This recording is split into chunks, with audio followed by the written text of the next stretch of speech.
எம்ஜிஆர் அவர்கள் மீது எந்த காலகட்டத்தில் ஈர்ப்பு வந்துச்சு? எப்படி அவர் உங்கள் வாழ்க்கைக்குள்ளார வர்றார்?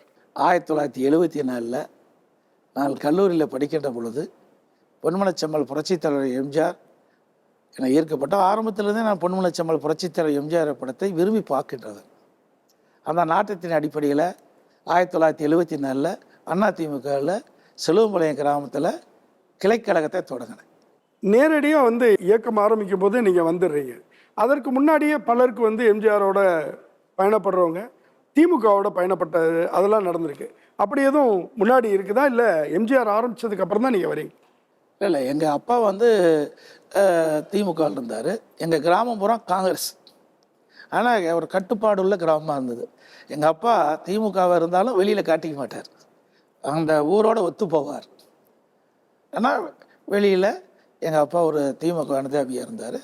பிறகு நான் வந்த பிறகு அவர் அதிலிருந்து விலகிட்டார். எவ்வளோ நடிகர்கள் இருக்கும்போது எம்ஜிஆரை பிடிக்க காரணம் என்ன? ஏதாவது ஒரு குறிப்பிட்ட பண்பு ஏதாவது இருக்குதா? இல்லை, அவர் மக்களுக்காக தன்னை அர்ப்பணித்து கொண்ட தலைவர். எத்தனையோ தலைவர்களுக்கெல்லாம், எத்தனையோ நடிகர்களுக்கெல்லாம், ஆனால் மக்களுக்காக தன்னை அர்ப்பணித்து கொண்ட தலைவர். தான் சம்பாதித்த பணத்திகள் பெரும்பாலும் ஏழைகளுக்காக செலவு செய்தவர். அந்த காலகட்டத்தில் இன்றைக்கு எப்படி வேணால் இருக்கலாம், அன்னைக்கு வறுமை, பொருளாதார குறைவு, மக்கள் படுகிற துன்பத்திற்கு அவ்வப்போது உதவி செய்வார். இன்றைக்கி மெட்ராஸெல்லாம் ரிக்ஷாக்காருக்கெல்லாம் கோட்டு வாங்கி கொடுத்தார். அந்த காலத்தெல்லாம் செய்து கொடுத்தார். ஒரு தன்னலம் இல்லாமல் பிறருக்கு வாழ்ந்த தலைவர் என்று சொன்னால் புரட்சித் தலைவர் எம்ஜிஆர் தான் பொருந்தும். அவர் உடனே கட்சி துவங்கலை.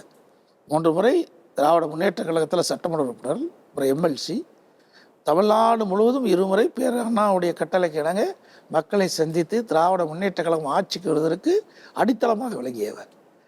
அப்படி இருந்து தான் திமுகவில் பொருளாளராக இருந்தார். எடுத்த உடனே கட்சி துவங்கெல்லாம் அவர் வரல. அப்படி மக்களுக்கு சேவை செய்ய வேண்டும் என்ற அடிப்படையில் தொடங்கப்பட்ட கட்சி அதிமுக கட்சி. அது ஈர்க்கப்பட்டேன்.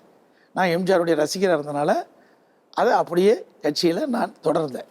எம்ஜிஆர் அவர்கள் 1974 அதிமுகவை கையில் எடுக்கும்போதே நீங்கள் கட்சியில் இணைஞ்சிடுறீங்க. இப்போ நீங்கள் சொல்லும்போது குறிப்பிட்டீங்க, உங்களுடைய தந்தையார் ஒரு திமுக அபிமானியாக இருந்தால் கூட அவரால் அதை வெளிப்படுத்திக்க முடியலை, அப்படி ஒரு கட்டுப்பாடான கிராமம் அது அப்படின்னு சொல்லி. இப்போ நீங்கள் திடீர்னு அரசியலுக்கு வர்றது அப்படின்னு முடிவெடுத்து வெளியில் வரும்போது குடும்பம் அதை எப்படி எதிர்கொண்டுச்சு? ஊர் அதை எப்படி எதிர்கொண்டுச்சு? எங்கள் குடும்பம், எங்களுடைய தாய் எனக்கு முழு சுதந்திரம் கொடுத்தாங்க. நான் ஈரோட்டில் ஸ்ரீ வாசை கல்லூரியில் படிச்சுட்டு இருக்கும்போது 20ஆவது வயதில் தான் நான் இந்த கிளைக்கழகத்தை துவங்கினேன். அப்போ எதிர்ப்பு வந்தது. ஒரு காங்கிரஸ் கோட்டையாக இருந்த இடம் இருந்தாலும் நான் எங்களுடைய ஊரில் என்னை யாரும் தடுக்கலை. எம்ஜிஆர் அவர்களை எந்த காலகட்டத்தில் முதல்ல சந்திச்சிங்க? அந்த சம்பாஷணம் எப்படி? ஒரு இலங்கை பிரச்சனை வருகின்ற பொழுது சத்யா ஸ்டுடியோவில் ஒரு கூட்டத்தை கூட்டினார். அப்போ நான் கருப்பு சட்டையெல்லாம் போட்டுக்கிட்டு உள்ளே போனேன். எம்ஜிஆர் இளைஞர் ஒன்றிய செயலாளராக இருக்கும்போது அந்த வாய்ப்பு கிடைச்சது. நீங்கள் அது வரைக்கும் திரையில் பார்த்த, மேடையில் பார்த்த ஒரு நபரை நேரில் பார்க்கும்போது அந்த அனுபவம் எப்படி இருந்துச்சு? அதில் ஏதாவது நினைவு கூற முடியுமா? அது எங்களுக்கு ஆச்சரியமாக தான் இருந்தது. நான் பல இடத்துல போய் நேரடியாக பார்க்கலனாலும் பார்த்துட்டு இருக்கிறேன். இளைஞர்கள் முறையில் பல இடத்துல நான் பார்த்துருக்கிறேன். அந்த இடத்துல அந்த கூட்டத்தில் பார்க்கின்ற பொழுது எங்களுக்கு ஒரு மிகுந்த மகிழ்ச்சி. ஒரு தலைவரை நேரில் பார்க்கின்ற பொழுது அளவெல்லாம் மகிழ்ச்சி. எம்ஜிஆர் அவர்கள்ட்டேருந்து வாழ்க்கையில் ஏதோ ஒன்று நான் எடுத்துக்கிட்டேன் அப்படின்னா ஏதோ சொல்லுவீங்க? அதாவது நான் எப்படி கேட்குறேன் அப்படின்னா, இன்றைக்கி நான் உருவாகி இருக்கேன், இது வரைக்கும் என்னை வழிநடத்தக்கூடிய ஒரு விஷயம் அவர்கிட்டேருந்து நான் எடுத்துக்கிட்டேன் அப்படின்னு சொன்னால் ஏதோ சொல்லுவீங்க? கருணை இருந்தால் வள்ளல் ஆகலாம், கடமை இருந்தால் வீரனாகலாம், பொறுமை இருந்தால் மனிதனாகலாம், மூன்றும் இருந்தால் தலைவனாகலாம். அற்புதமான பாடல்கள் அவருடைய திரைப்படத்தில் வெளிவந்தது. இந்த பாடல்கள் தான் இன்றைக்கும் உயிரோட்டம் உள்ள பாடல்களாக இன்றைக்கு இருந்து கொண்டிருக்கின்றது. பொன்மனச்செம்மல் புரட்சித் தலைவர் எம்ஜிஆர் அவர்கள் எந்த படத்தில் நடித்தாலும் அந்த படத்தின் வாயிலாக மக்களை ஒருங்கிணைத்து, சமூகத்தை ஒருங்கிணைத்து தமிழகம் வளர்ச்சி பாதையில் வருவதற்கு அவருடைய கருத்துக்கள் பொருத்தமாக இருக்கும், பாடல்கள் பொருத்தமாக இருக்கும்.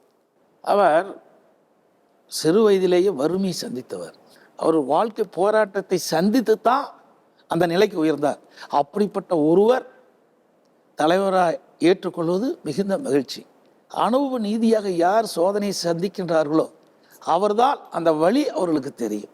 அந்த வழி அவர்கள் தெரிந்த காரணத்தினால்தான் புரட்சித் தலைவர் எம்ஜிஆர் அவர்கள் ஏழைகளுக்கு உதவ வேண்டும், ஏழைகளுக்கு எந்தெந்த விதத்தில் உதவி செய்தால் அது அவர்களுக்கு நன்மை கிடைக்கும் என்று திட்டமிட்டு செயல்படுத்தி